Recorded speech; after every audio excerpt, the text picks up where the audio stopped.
What's going on, guys? Michael back again, another tutorial. Today is not exactly going to be a tutorial. Today I'm going to be talking about beat block.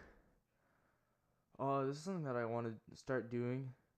I want to have like producer talks, if you will, like where I talk about things like growing a fan base, beat block, more like almost administrative stuff than like actually making beats, because I feel like there's not that much information out there to help you with that. So I'm gonna get right into it. So when I have beat block, I have like these are the 5 things, or I do one of these 5 things, or more than one of these 5 things, to help kind of combat it, get over the beat block. So the first thing is sound selection. So sound selection is a big part of beat block. Sometimes when I get beat block, it's because I'm going through like a new sound bank or something, and I just can't find anything that sounds good. So one of the things you definitely want to do when you have beat block is go to a sound you're familiar with. Go to a sound that, like, not one that you've overused, but a sound that you're basically just familiar with, and something that you can like, or you can get a beat going with it. Because I feel like if you have beat block, if you feel like you have beat block, and then you get one beat done, then the next one's going to come easier, and the next one's going to come even easier. So that's definitely something that you should try to do, is make sure your sound selection is good, and make sure you're using a sound that you're familiar with.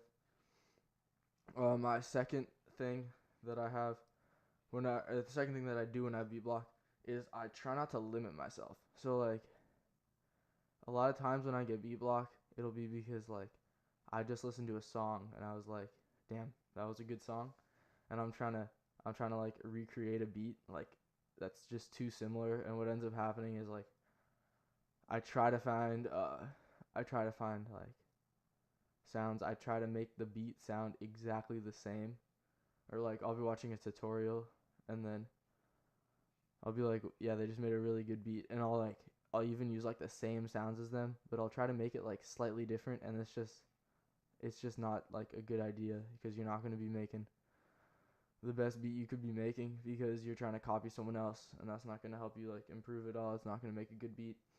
So yeah, definitely don't limit yourself. That just makes beat block worse. And that's honestly sometimes what starts beat block, is you're like, I gotta go this direction with this beat.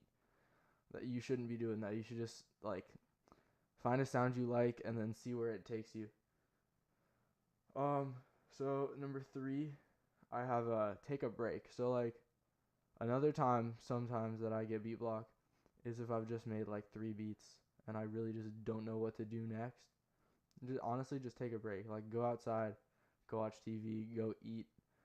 Just go do something that like takes your mind off of music for a little and gives you some time to like reset, sort of. And if you take a break, you're going to come back and you're going to be like ready to focus again, and you're going to be ready to make some good beats. Number 4 is use a MIDI, and if you don't have a MIDI, you can use your keyboard, because your keyboard is actually like a MIDI controller. I'm pretty sure this works with all computers. It's like the keys, like the E, R, T, Y, and U, and I maybe. Those are all like the white notes, and then the numbers above those are the black notes, so it like corresponds to a keyboard. That's helpful, and honestly, I've made quite a few beats where I'm just like touching random notes, and then I'll hear a pattern that sounds good, and then I'll just try to build off of that, and then I'll create some like complex beat that's pretty good, and it's literally just from clicking random notes on my MIDI controller, or before I had my MIDI, just on my keyboard. So that's definitely something you want to do, because you might like create the next EXO Tour Life just by stumbling upon it. And then number 5 that I have here is use chords. So what I'm talking about is like, let's say you have, I'm just going to open up a sampler here. So if you have, let's say you're like this, you got default on or whatever, this under helpers. So one thing you might want to do is just try going into helpers, Actually, I have mine set on automatic. I'll go to a scale that I'm familiar with. That's another thing. You don't want to be like testing out new stuff when you have beat block. And I'm just gonna like put together like a basic chord. All right, this is like the C minor chord. I think that's what it's called. I really don't know.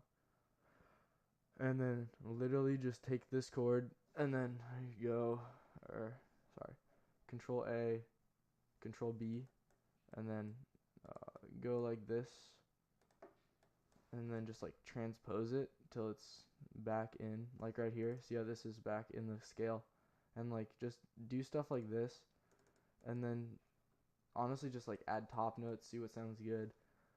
So yeah, using chords, just like straight up chords from a scale can be really helpful. Oh yeah, if you're wondering about chords, I'm pretty sure like the proper way to play a chord is you have, so this one is like, this is in scale, this is out of scale, this is in scale.